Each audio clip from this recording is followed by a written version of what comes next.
নমস্কার। গল্পে গল্পে গাথা বালিকা চ্যানেলে আমি দেবনীতে আপনাদের সকলকে স্বাগত জানাই। আপনারা শুনছেন নিহার রঞ্জন গুপ্তের লেখা উপন্যাস অস্থি ভাগীরথী তীরে। আজ শোনাতে চলেছে উপন্যাসটির নবম পর্ব, রক্তরাগ।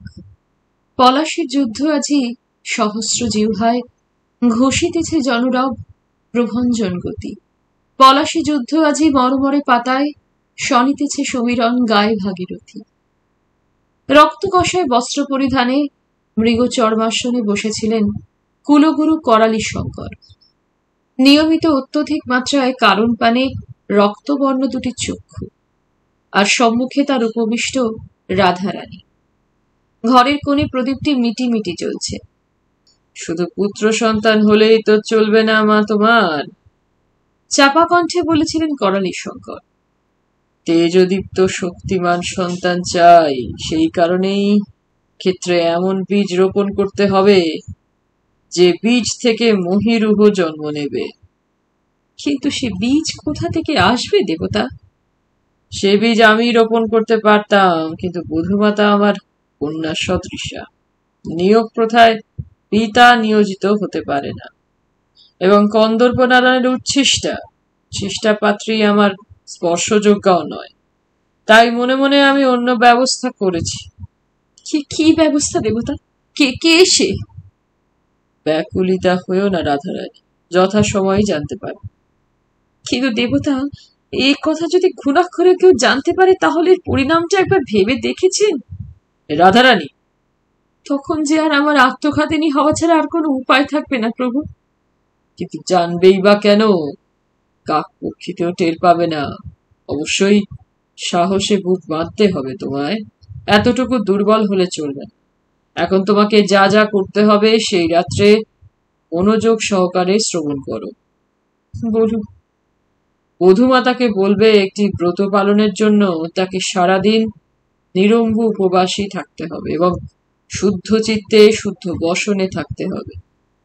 রাত্রির দ্বিতীয় জামে তুমি আমার ঘরে একমাত্র কাঁচা দুগ্ধ নিয়ে আসবে।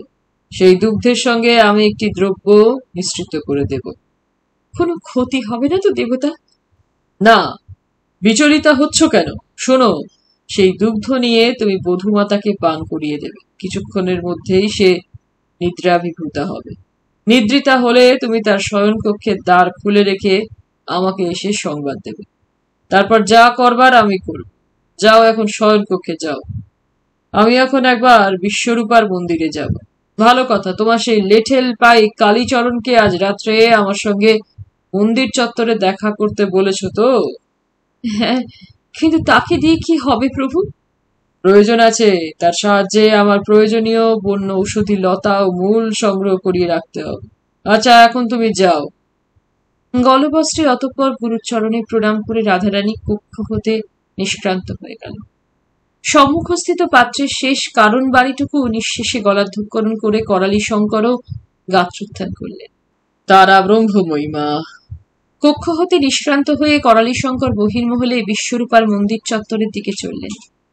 সুষুপ্তিমগ্ন রায়বাড়ির অলিন্দ পথে তাঁর কাষ্ঠপাদুকার খটখট শব্দটা ক্রমশ মিলিয়ে গেল। মন্দির সম্মুখস্থিত পাষাণ চত্বরে দীর্ঘ একটা ছায়ামূর্তির মতোই দাঁড়িয়েছিল করালি শঙ্করের প্রতীক্ষায় নিঃশব্দে কালীচরণ।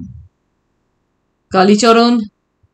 সাষ্টাঙ্গে দূর থেকে প্রণিপাত করে উঠে দাঁড়ালো কালীচরণ। নাট মন্দিরের ওদিকটায় আয়, নিরিবিলিতে তোর সঙ্গে কিছু কথা আছে। দুজনে এগিয়ে যায় নাট মন্দিরের দিকে। আরো অন্ধকার সেখানে। তোকে একটা কাজ করতে হবে কালী। আজ্ঞা করুন দেবতা। দেখ, একটা গুরুতর কঠিন কাজ তোকে করে দিতে হবে। মায়ের আদেশ হয়েছে আমার উপরে, কাজটা একমাত্র তোকে দিয়েই সম্পন্ন করতে হবে। নিশ্চয়ই করব দেবতা, আদেশ করুন। মায়ের জন্য যদি প্রাণ দিতে হয় তাও দেব দেবতা। সামনে ওই মায়ের মন্দির, মায়ের নামে শপথ কর, যা আদেশ করব পালন করবি নির্বিচারে। প্রতিজ্ঞা করলাম, তাই করব। করবি? করব। আবার বল, করব। এবারে আদেশ করুন দেবতা, কি করতে হবে? সামনের শনিবার রাত্রির তৃতীয় জামে এই মন্দির চত্বরে তোর সঙ্গে আবার আমার দেখা হবে, তখন বলবো। এখন যা। ছায়ামূর্তি অন্ধকারে মিলিয়ে গেল। পরবর্তীকালের মানুষ শিউরে উঠলেও বিভূতি জানে কি করে সেদিন সেই বীভৎস নারকীয় কাণ্ড সম্ভবপর হয়েছিল। ভারতবর্ষের কুসংস্কারাচ্ছন্ন ক্রম পরিবর্তিত ইতিহাসের পাতাগুলো উল্টালেই আর বুঝতে কষ্ট হতো না। শুধু সে যুগ কেন, যুগে যুগেরই সত্য মিথ্যা ন্যায় অন্যায় নিয়েই তো যুগ যুগান্তরের ইতিহাস। হ্যাঁ, ইতিহাস। মুসলমানি আমলে বা প্রতিপত্তিরও পূর্বে ভারতবর্ষে যে ব্রাহ্মণ্য ধর্মের সংস্কৃতি সুপ্রতিষ্ঠিত হয়েছিল, সেইটারই একটা পরিবর্তন ঘটেছিল তাদের আমলে ক্রমশ, এবং পরবর্তীকালে ইহলোক ও পরলোক উভয় লোকেরই উন্নতি বিধায়ক যে সংস্কৃতি বা কালচার, সেটা পরিবর্তিত হওয়ায় ওই দুটো ব্যাপারে কোনোটাই আর রইল না। অর্থাৎ একুল ওকুল দুকুলে গিয়েছিল তাদের মুসলমানি আমলে। এদিকে ইহলোকে উন্নতির আর কোনো আশা না থাকায় পার্থিব কামনায় জলাঞ্জলি দিয়ে ক্রমশ তারা এক অন্ধ আবেগে ছুটেছে, তখন বিচিত্র অলৌকিক ধর্মের এক অন্ধকার গুহা পথে। ফলে সত্যিকারের ধর্ম থেকে তো আগেই তাদের বিচ্যুতি ঘটেছিল, সেই সঙ্গে তাদের দিক থেকে সরস্বতী তো মুখ ফেরালেনই, লক্ষ্মীও ফেরালেন মুখ। শিক্ষা, সংস্কৃতি, ধর্ম, অর্থ, কাম, মুখ্য একসঙ্গে সবই গিয়েছে তখন। ইহকাল ও পরকাল দুই অন্ধকার। অন্ধকার পথে ওই সময় এলো একদল ব্রাহ্মণ কুলপুরোহিত, যারা নিজেদের আপন আপন স্বার্থ সিদ্ধির জন্য সমাজে ধর্মের নামে আমদানি শুরু করেছেন অকল্যাণ ও অবিদ্যা, ধর্মের নামে মিথ্যে কতগুলো আচার অনুষ্ঠান, দৈবিক, আধিদৈবিক ও অনৈসর্গিক ক্রিয়াকর্ম, যার মধ্যে ছিল না কোনো বিচার, নীতি, শুভ বা এতটুকু সত্যিকারের মন। শুধু ভেদ বুদ্ধি আর ভেদ বুদ্ধি, চরম দুর্গতি, চরম অধঃপতন। আর সেই অকল্যাণ, অবিদ্যা, দুর্নীতি ও ব্যভিচারের প্রতীক ছিল তান্ত্রিক বামাচারী করালি শঙ্কর রায়দের কুলগুরু। করালি শঙ্কর যতই শিষ্যকে ধর্মের মাহাত্ম্য ও প্রয়োজনীয়তা বোঝান না কেন, রাধারানী নারী এবং সমস্ত ধর্মের চাইতেও বড় যে নারীর জন্মগত সংস্কার, সেই সংস্কারের বন্ধনই যেন বারবার তার গতিরোধ করবার চেষ্টা করছিল সেদিন। একদিকে ধর্ম ও ইহলোক ও পরলোকের সাক্ষাৎ ভগবান শ্রী গুরু, যিনি জীবমাত্রের একমাত্র গতি, তার আধিপত্য; অন্যদিকে জন্মগত নারী সংস্কার ও স্নেহ যেন তুমুল দ্বন্দ্বের সৃষ্টি করে রাধারানীর মনে। দেবতা, কিছু বলবে রাধারানী? আমি তাকে জ্যান্তে দেয়ালের মধ্যে গেঁথে ফেলবো, সমস্ত চিহ্ন প্রমাণ আমি একেবারে লুপ্ত করে দেব স্থির করেছি। সবিস্ময়ে করালি শঙ্কর শিষ্যার মুখের দিকে তাকিয়ে বললেন, কি বলছো রাধারানী? কাকে তুমি, যাকে আপনি বীজ রোপণের জন্য নিয়োগ করবেন বলে স্থির করেছেন, তাকে? মুহূর্তকাল কি যেন ভাবলেন করালি শঙ্কর, তারপর মৃদু কণ্ঠে বললেন, বেশ, তাই হবে। তুমি উচিত কথাই বলছো। সত্যি তার চাইতে মঙ্গল ও শুভ কিছু হতে পারে না। হ্যাঁ, তাই করবে রাধারানী, একেবারে মুছে দেবে, লুপ্ত করে দেবে সে সমস্ত চিহ্ন পৃথিবী থেকে। কেউ কেউ কোনোদিন যেন জানতে না পারে, অন্ধকারের সমস্ত ব্যাপারটা একেবারে নিশ্চিহ্ন হবে। বধূ রাজেশ্বরী এসে ঘরে ঢুকল। আমাকে ডেকেছিলে মা? হ্যাঁ, কাল তুমি নিরম্ব উপবাস করবে, বিশেষ একটি ব্রত পালন তোমাকে দিয়েই করাবো। তাই করবো মা। হ্যাঁ, আর কাল রাত্রে, আচ্ছা থাক, কাল রাত্রেই শোনো। সহসা রাধারানীর মুখের কথা মুখেই থেকে যায়। রাজেশ্বরীর কপালে ও সিঁথিতে সিন্ধু, তার শান্ত মুখখানির দিকে তাকিয়ে রাধারানীর কেমন যেন সব গোলমাল হয়ে যায়। রাধারানী পারে না তাকিয়ে থাকতে রাজেশ্বরীর মুখের দিকে, মুখটা ফিরিয়ে নেয়। আমি যাচ্ছি মা। এসো। রাজেশ্বরী ঘর থেকে বের হয়ে গেল। বধূর গমন পথের দিকে তাকিয়ে থাকতে থাকতে সহসা রাধারানীর দুটি চক্ষুর দৃষ্টি জলে ঝাপসা হয়ে যায়। কত আদরের মনোনীতা বধূ তার! মনে হয় 10 বছর নয়, এই বুঝি সেদিন কন্দর্পের সঙ্গে গাঁটছাড়া বেঁধে রক্তলাল রেশমি শাড়ি পরিহিতা, পাথরের থালায় রাখা দুধে আলতায় পা ডুবিয়ে সেই দুধে আলতা মাখা পা দুটি ফেলে এই গৃহে এসে প্রবেশ করেছিল। শঙ্খধ্বনি করে উলুধ্বনি দিয়ে বধূবরণ করেছিল সে। না, আর ভাবতে পারে না রাধারানী। মাথার মধ্যে কেমন যেন ঝিমঝিম করে, সব যেন কেমন এলোমেলো হয়ে যায়। গুরুদেব শাস্ত্র থেকে নির্দেশ দিয়েছেন, শাস্ত্রের নির্দেশ, ধর্মের নির্দেশ, তার মধ্যে নিশ্চয়ই কোনো ভুল নেই, অন্যায় নেই, পাপ নেই। ওদিকে রাজেশ্বরী রাধারানী ঘর থেকে বের হয়ে আসতে নির্মলা তাকে প্রশ্ন করে, কর্তামা কেন তোকে ডেকেছিলেন রে বউ? কিসের ব্রত পালন করতে হবে কাল, তাই উপবাস করতে বললেন। ব্রতের উপবাস? কিসের ব্রত? তা তো জানি না। ও মা, সে কি কথা, ব্রত করবি, উপবাস করবি, অথচ জানিস না কিসের ব্রত? নিশ্চয়ই কোনো গুহ্য ব্রত আছে, নইলে বলবেন নাই বা কেন? তা শুধালি না কেন কিসের ব্রত? গুরুজন নির্দেশ দিয়েছেন, তাই কখনো প্রশ্ন করা যায় নাকি? কেন যাবে না কেন শুনি? তাছাড়া ব্রত করছি আমি, তা জানবো না কিসের ব্রত? আর কোনো জবাব দেয় না রাজেশ্বরী, মৃদু হেসে স্থান ত্যাগ করে। নির্মলা তার গমন পথের দিকে চেয়ে থাকতে থাকতে আপন মনেই বলে, তুমি অত সহজেই বিশ্বাস করতে পারো, কিন্তু আমি করব না। গুরুর সঙ্গে এত গোপন পরামর্শই বা কিসে? সৌদামিনী ওই সময় পাশে এসে দাঁড়ায়। অনির্মলা দি, আমার চুলটা বেঁধে দাও না। নির্মলার সে কথা কানেও যায় না। সৌদামিনী আবার ডাকে, নির্মলা দি গো। কি? আমার চুলটা বেঁধে দাও না। এখন বিরক্ত করিস না শুধু, যা তোর মায়ের কাছে যা। না মা, পারে না ফিরিঙ্গি খোপা বাঁধতে, তুই বেঁধে দাও না গো। এখন পারবো না, যা। নির্মলা চলে গেল। সৌদামিনীর বিধবা মা হৈমবতী ওই সময় ওই পথ দিয়ে যাচ্ছিলেন। মেয়ে ছলছল চোখের দিকে তাকিয়ে সুধান, কি হয়েছে রে শুধু? নির্মলা দিয়ে আমার চুল বেঁধে দিলে না। যাস কেন লা ওই ঠ্যাকারির কাছে? কেমন অন্ধ, সারাটা জীবন ভাতারে ঘর করলো না। কে ভাতারে ঘর করলো না মা? কেন ওই যে সোহাগী ভাবে মানুষের চোখ নেই, আমরা কিছু দেখি না, কিছু বুঝি না। চিরদিনই একটু অকালপক্ষ ছিল সৌদামিনী। বয়স তখন তার মাত্র 8 কি 9 বৎসর। ওই বয়সেই তার কচি মুখে পাকা পাকা কথার খই ফুটত যেন। সৌদামিনীও মায়ের কথার সঙ্গে সঙ্গে সায় দেয়, যা বলেছ মা, সত্যি গা জ্বালা করে। চমকে উঠে হৈমবতী মেয়ের কথায়, বলে, কেন, তুই আবার কি দেখলি? দেখার আর বাকি কিলা, দেখতে দেখতে তো চোখ যাবার জোগাড়। এবার সদুর কথায় না হেসে পারে না হৈমবতী। সত্যি ওই এক ধরন ছিল সৌদামিনীর। একে ছোটখাটো দেখতে ছিল, তার উপরে উঁচু করে 7 হাতি একটা লাল ডোরাকাটা শাড়ি পরে আঁচল কোমরে বেঁধে পায়ে তোড়া নুপুরের ঝুমুর ঝুমুর শব্দ তুলে অত বড় রায়বাড়ির সর্বত্র ঘুরে ঘুরে বেড়াত সৌদামিনী। ওই বয়সে কি চুল ছিল সৌদামিনীর! সমস্ত পৃষ্ঠদেশটা যেন ঢেকে রাখত। আর সেই ছোটবেলা থেকেই ভারী শখ ছিল তার ফিরিঙ্গি খোঁপা বাঁধা। শৌখিন নির্মলাই একমাত্র রায়বাড়িতে বাঁধতে পারত ফিরিঙ্গি খোঁপা। সৌদামিনী কিন্তু অত সহজে নিষ্কৃতি দেবার পাত্রী নয়। নির্মলা যেদিকে একটু আগে গিয়েছিল সেই দিকেই যায় সৌদামিনী।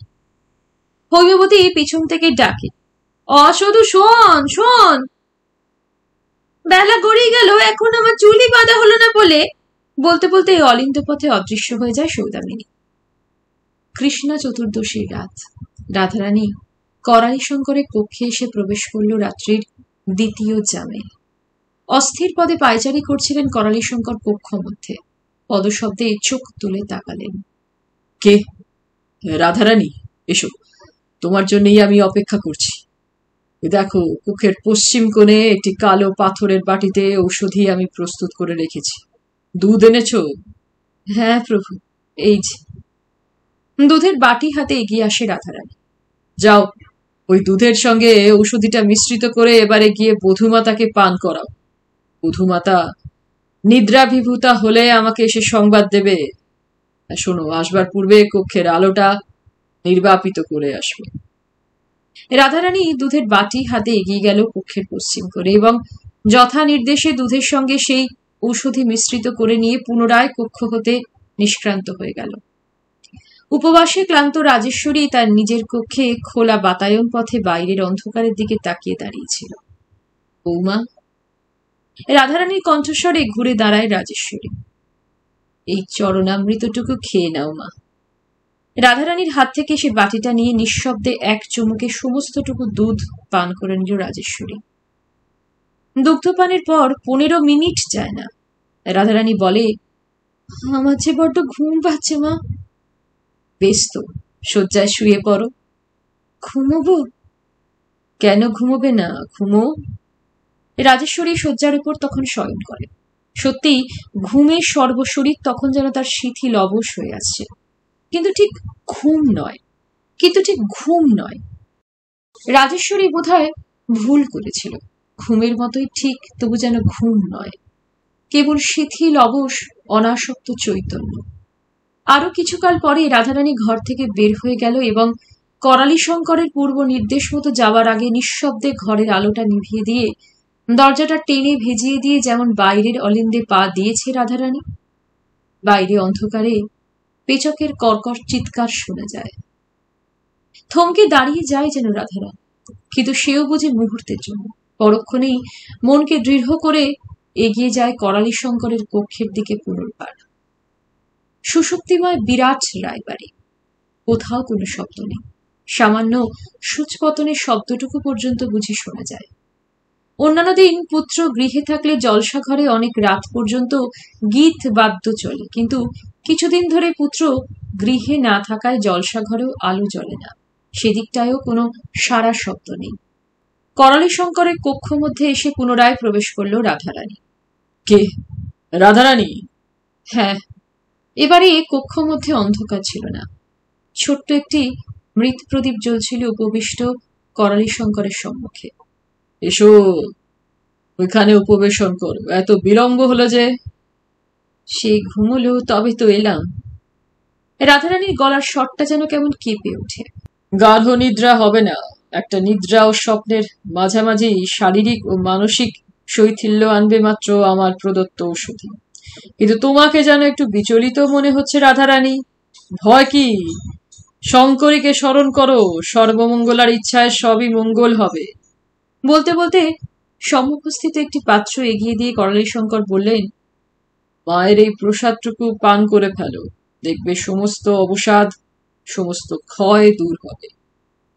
গুরুর নির্দেশে এই পাত্রটি মুখের কাছে তুলে ধরতেই তীব্র একটা কটু গন্ধ রাধারানীর নাসারন্ধ্রে প্রবেশ করল। এ কি দেবতা? মায়ের প্রসাদই পান করো।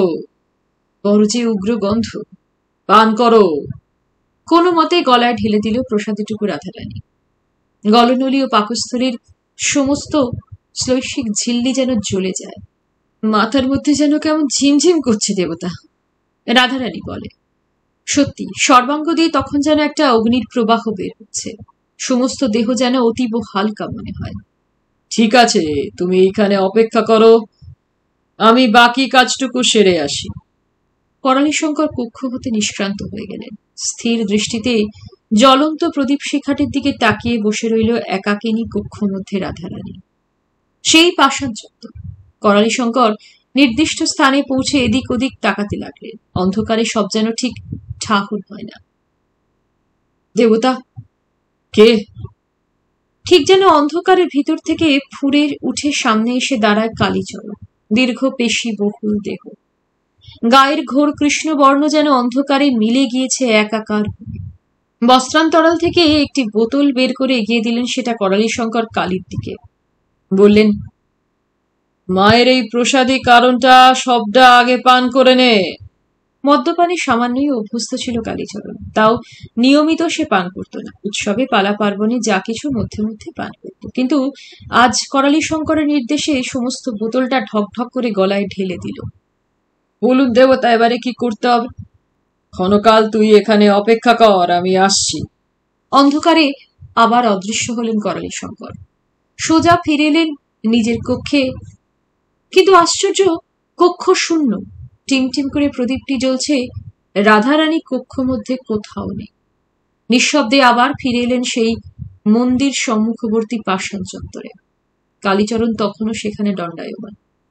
তীব্র মদের নেশায় সে তখন বুঁদ হয়ে আছে। কালী দেবতা, তোর চক্ষু বেঁধে এবার তোকে আমি এক জায়গায় নিয়ে যাব। কোথায় দেবতা? সব বলছি, আয় আগে তোর চক্ষু দুটি এই বস্ত্রখণ্ড দিয়ে বেঁধে দি। বলতে বলতে একটি বস্ত্রখণ্ড দিয়ে বেশ করে কালীর চক্ষু দুটি বেঁধে দিলেন করালি শঙ্কর।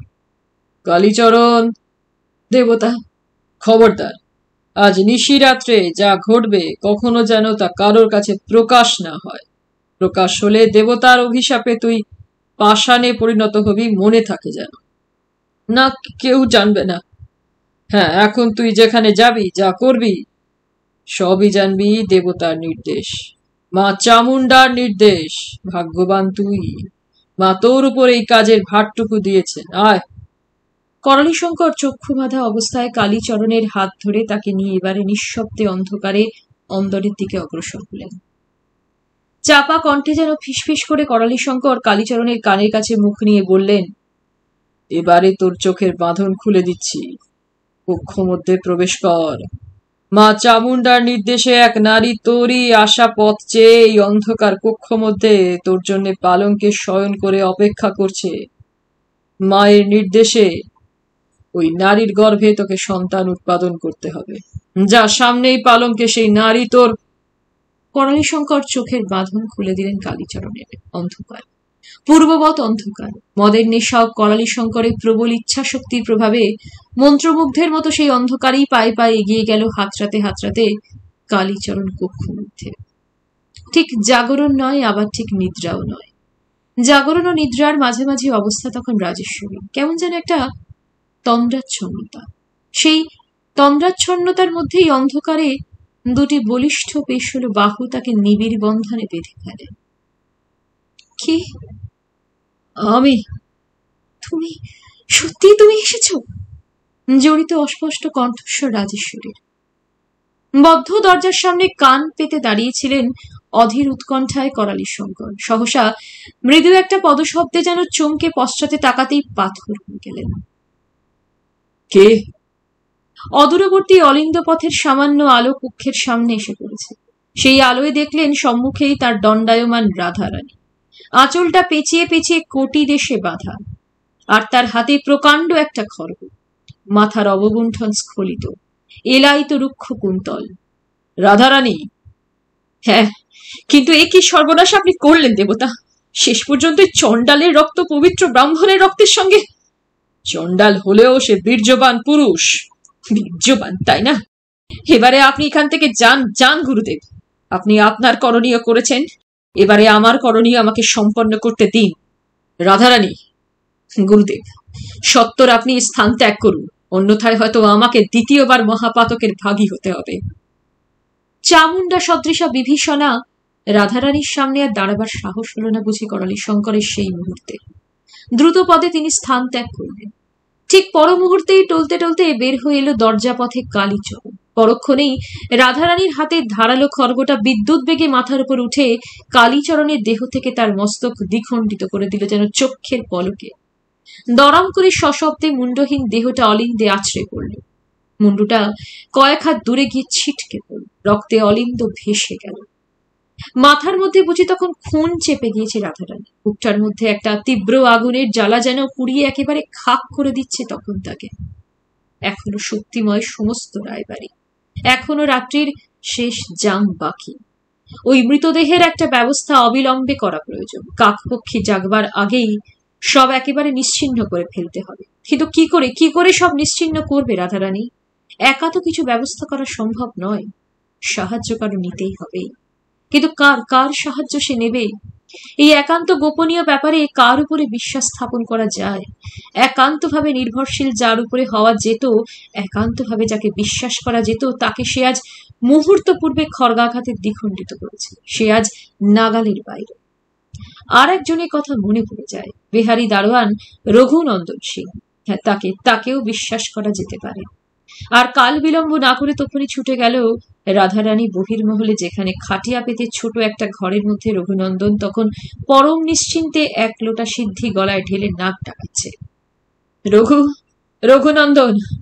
খুব সতর্ক ঘুম রঘুনন্দন।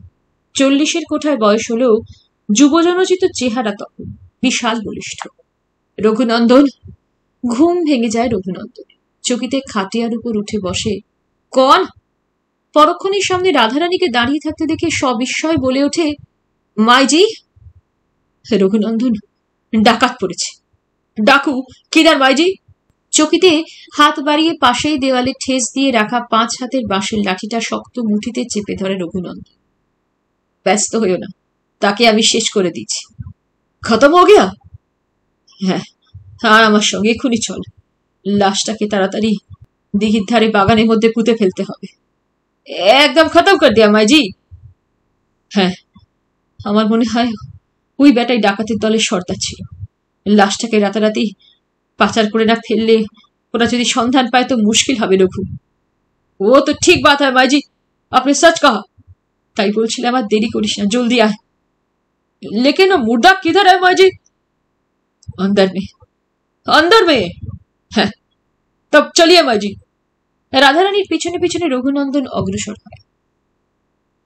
কি করে যে ওই সময় রাধারানীর মাথার মধ্যে অমন সুসংগত চিন্তা এসেছিল তা কি রাধারানী জানে, এবং অত সহজে রঘুনন্দন তার কথা বিশ্বাস করে নেবে তাই বা রাধারানী কি করে ভেবেছিল? তবে দেহাতি সরল মানুষ মূর্খ রঘুনন্দন অত তলিয়ে কিছু ভাববার ক্ষমতাও হয়তো তার ছিল না। তাছাড়া রাধারানী তার কর্ত্রী ঠাকুর, ভৃত্য, সে তার নির্দেশ পালন করতেই অভ্যস্ত চিরদিন নির্বিচারে। সমস্ত রায়বাড়ি তখনও তেমনই শক্তিময়, চারিদিক নিঃসার, কেউ কোথাও জেগে নেই। কিন্তু রাধারানী জানত না জেগেছিল একজন, সে রাত্রে জেগেছিল নির্মলা। নির্মলা আত্মগোপন করে অলক্ষ্যে কয়েকদিন ও রাত সর্বক্ষণ তার প্রতিটি গতিবিধির উপরে সুতীক্ষ্ণ নজর রেখেছিল। যাই হোক, সেই অন্ধকারেই রাধারানীর নির্দেশ মতো রঘুনন্দন কালীচরণের রক্তাক্ত দ্বিখণ্ডিত দেহটা উদ্যান মধ্যে দিঘির ধারে বয়ে নিয়ে গেল। দিঘির রানার পাশে বিরাট শাখা ও পত্রবহুল বকুল বৃক্ষটা যেন একটা অন্ধকারের মধ্যে স্তূপীকৃত ছায়ার মতোই মনে হয়। সেই বকুল তলায় এনে মৃতদেহটা নামিয়ে রাখল রঘুনন্দন। যা রঘু, ছটপট এবারে একটা কোদালি নিয়ে আয়। রাধারানীর নির্দেশে তখনই রঘুনন্দন ছুটে গিয়ে বহির্বাটি থেকে একটা বড় কোদালি নিয়ে এলো। ওইখানে গর্ত খোঁড়। Soup soup soup. অন্ধকারে রঘুনন্দন ক্ষিপ্র হস্তে মাটির বুকে কোদাল চালায়, কিন্তু অন্ধকারে ভালো দেখতে পায় না বলে এক সময় বলে, বহুত আন্ধেরা মাঝি, আন্ধেরা মে কুছ দেখাই নাই যাতা। দেখতে পাচ্ছিস না? আচ্ছা তার, আমি একটা আলো নিয়ে আসছি। দ্রুতপদে রাধারানী আবার অন্দরে চলে গেল এবং কিছুক্ষণ পরে একটা মশাল নিয়ে এসে জ্বালালো। মশালের রক্তাভ আলো এই স্থানটি এবারে আলোকিত হয়ে ওঠে। মশালের আলো আশপাশের গাছপালার উপর গিয়ে পড়েছে। আলো ছায়া অন্ধকারে যেন একটা বিভীষিকার সৃষ্টি করে। অন্ধকার থাকতে থাকতেই কবন্ধ মৃতদেহটা গর্তের মধ্যে ফেলে মাটি চাপা দেয় রঘুনন্দন। লেকিন ডাকু কা শির কিদার মাইজি? কালির মাথাটা পূর্বেই সরিয়ে ফেলেছিল রাধারানী, পাছে মৃতদেহটা শনাক্ত করতে পারে রঘুনন্দন। কর্তিত মুন্ডুটা রাধারানী একটা কাপড়ে জড়িয়ে তারই শয়নকক্ষে একটা চুপড়ির মধ্যে আগেই সরিয়ে রেখে এসেছিল। রাধারানী বলে, সে মুন্ডুটা আমি আগেই ওই দিঘির জলে ফেলে দিয়েছি রঘু। তব তো ঠিক হ্যাঁ, রঘু বলে। রঘুর সাহায্যে মৃতদেহটা মাটির নিচে চাপা দিয়ে রাধারানী তাকে বিদায় দেয় এবং যাওয়ার সময় তাকে সাবধান করে দিয়ে বলে, খুব হুঁশিয়ার রঘু, কেউ যেন এই কথা ঘুণাক্ষরও না টের পায়। নেই মাইজি। আচ্ছা তুই যা। হ্যাঁ হ্যাঁ, এই যে। 4টে সোনার মোহর রঘুনন্দনের হাতে গুঁজে দেয় রাধারানী। এ কেয়া মাইজি, তোর বকশিস। অতঃপর রঘুনন্দন হৃষ্টচিত্তে কর্ত্রী ঠাকুরানীকে দীর্ঘ একটা সেলাম জানিয়ে স্থান ত্যাগ করে। রাধারানী মশালটা নিভিয়ে আবার নিজের শয়নকক্ষে ফিরে এলো। এবারে কর্তৃত মুন্ডুটার একটা ব্যবস্থা করতে হবে। এখনো রাত পোহাতে কিছু বাকি। আঁচলের তলায় কাপড় জড়ানো কালির কর্তৃত মুন্ডুটাও একটা খুরপি নিয়ে রাধারানী আবার উদ্যানে গিয়ে প্রবেশ করল। ক্ষিপ্র হস্তে খুরপির সাহায্যে মাটি খুঁড়ে গর্তের মধ্যে মুন্ডুটা চাপা দিয়ে এতক্ষণে যেন নিশ্চিন্ত হলো রাধারানী। নিশ্চিন্ত, সত্যই এবার নিশ্চিন্ত রাধারানী। অতঃপর দিঘির জলে স্নান করে খুরপিটা আঁচলের তলায় নিয়ে রাধারানী যখন নিজের শয়নকক্ষে পুনরায় ফিরে এলো, পূবের আকাশে দেখা দিয়েছে তখন প্রথম আলোর ইশারা। 2-1টি কাক ডাকছে। কক্ষ মধ্যে যে বিরাট সেগুন কাষ্ঠের সিন্দুকটা ছিল তার মধ্যেই রাধারানী খুরপিটা রেখে দিল একটা ন্যাকড়া জড়িয়ে পুনরায়। খুরপিটা ওই সিন্দুকের মধ্যেই ছিল। গৃহের ভিত প্রতিষ্ঠার সময় ওই খুরপিটাই ব্যবহার করেছিলেন সুমন্ত নারায়ণ। তাই সযত্নে খুরপিটা ওই সিন্দুকের মধ্যেই এতকাল তোলা ছিল। তীব্র ঔষধি ক্রিয়া। নিদ্রার ঘোরটা তখন ধীরে ধীরে রাজেশ্বরী কেটে যাচ্ছে। ধীরে ধীরে শয্যার উপর উঠে বসলো রাজেশ্বরী। তখনও সর্বাঙ্গে অসহ্য একটা ক্লান্তি। মাথার মধ্যে তখনও যেন কেমন ঝিমঝিম একটা নিস্তেজ ভাব। সমস্ত চিন্তা শক্তি এলোমেলো, বিশৃঙ্খল। রাত্রি শেষের অস্পষ্ট আলো উন্মুক্ত বাতায়ন পথে কক্ষ মধ্যে এসে উঁকি দিচ্ছে। সেই অস্পষ্ট আলোতেই শিথিল বাস ও বিশ্বস্ত শয্যার দিকে তাকালো রাজেশ্বরী। অনেক অনেক দিন পরে, যেন দীর্ঘ এক যুগ পরে আবার কাল রাত্রে নিদ্রার ঘোরে রাজেশ্বরী রতিক্রিয়ার আনন্দ অনুভব করেছিল। সঙ্গে সঙ্গে মনে পড়ে যায় গত রাত্রির কথা রাজেশ্বরী, যখন সে গভীর নিদ্রাভিভূত। স্বামী এসেছিলেন তার শয্যায়, তার সেই নিবিড় আলিঙ্গন, তারপর সেই চরম পুলক। নিদ্রার ঘোরে হলেও সে যেন সেই আনন্দ, সেই পুলক অনুভব তখনও করছিল দেহের প্রতি শিরায় শিরায়। তাহলে সত্যি সত্যি স্বামী তার এতকাল পরে আবার তার শয়নকক্ষে পদার্পণ করেছিলেন। এতকাল পরে তার রাজুকে তাহলে তার আবার মনে পড়েছিল গত নিশায়। হায় হতভাগিনী, কি ঘুম যে তার পেয়েছিল! কেন কেন জাগেনি? চির আকাঙ্ক্ষিত মধুরাতি তার ঘুমের ঘোরেই এলো, আবার ঘুমের ঘোরেই চলে গেল কখন? কেন কেন রাক্ষসী তোর ঘুম ভাঙলো না রে? কেন ঘুম ভাঙলো না? কিন্তু কাল রাত্রে কখন কখন তার স্বামী ফিরলেন? তিনি তো আজ দিন 15 হলো মহাল পরিদর্শনে গিয়েছেন। প্রত্যাবর্তনের তো কিছু স্থির ছিল না, হয়তো হঠাৎই প্রত্যাবর্তন করেছেন। কিন্তু এলেনি যদি তার কক্ষে এতকাল পরে কাল রাত্রে, তবে কেন হতভাগিনী ঘুম ভাঙালেন না? কেন একটিবার ডেকে বললেন না, রাজু আমি এসেছি? আর নাই যদি ঘুম ভাঙালেন, তবে ভোর হতে না হতেই বা কেন গেলেন চলে? এসেছিলেনই যদি পথ ভুলে এতকাল পরে তার ঘরে, তাকে না জানিয়ে অত ভোরে চলে যাবারই বা কি প্রয়োজন ছিল? তবে কি তার এই দেহটার জন্যই এসেছিলেন? হায় রে, যে দেহের অধিকার একমাত্র তারই জন্ম জন্মান্তরের, সেই দেহটা এমনই করে নিশিরাতে চোরের মতো চুরি করে এসে ঘুমের মধ্যে ভোগ করবার তো কোনো প্রয়োজনই ছিল না। মুখের কথাটি খসালেই তো সে তাকে উন্মুক্ত করে দিত। কেন তার নিদ্রাভঙ্গ পর্যন্ত অপেক্ষা করলেন না? এতকাল পরে এলেন তার কক্ষে, দাসী তার চরণে একটি প্রণামও করতে পারল না। প্রণামের অবকাশটুকুও তাকে দিলেন না। কিলো বউ, ঘুম ভাঙলো? চেয়ে দেখে রাজেশ্বরী সামনে দাঁড়িয়ে তার নির্মলা। কে নির্মলা? এসো। উফ, কি ঘুম রে তোর বউ! খুব ঘুমিয়েছি বুঝি?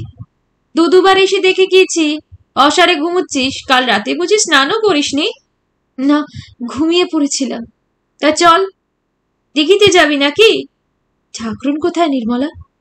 কেন, মন্দিরে? তাহলে চলো, স্নানটা সেরেই একেবারে মন্দিরে যাব। চল। খিড়কির দুয়ার দিয়ে দুজনে এলো উদ্যানে। উদ্যানের দিঘি সাগর দিঘি রায়বাড়ির বৌঝিদের ব্যবহারের জন্যই। বাইরের কোনো পুরুষের সেখানে প্রবেশ নিষেধ ছিল। তাই ভোর হলেও নিশ্চিন্তে রাজেশ্বরী নির্মলার সঙ্গে সঙ্গে দিঘির ঘাটের দিকে এগিয়ে যায়।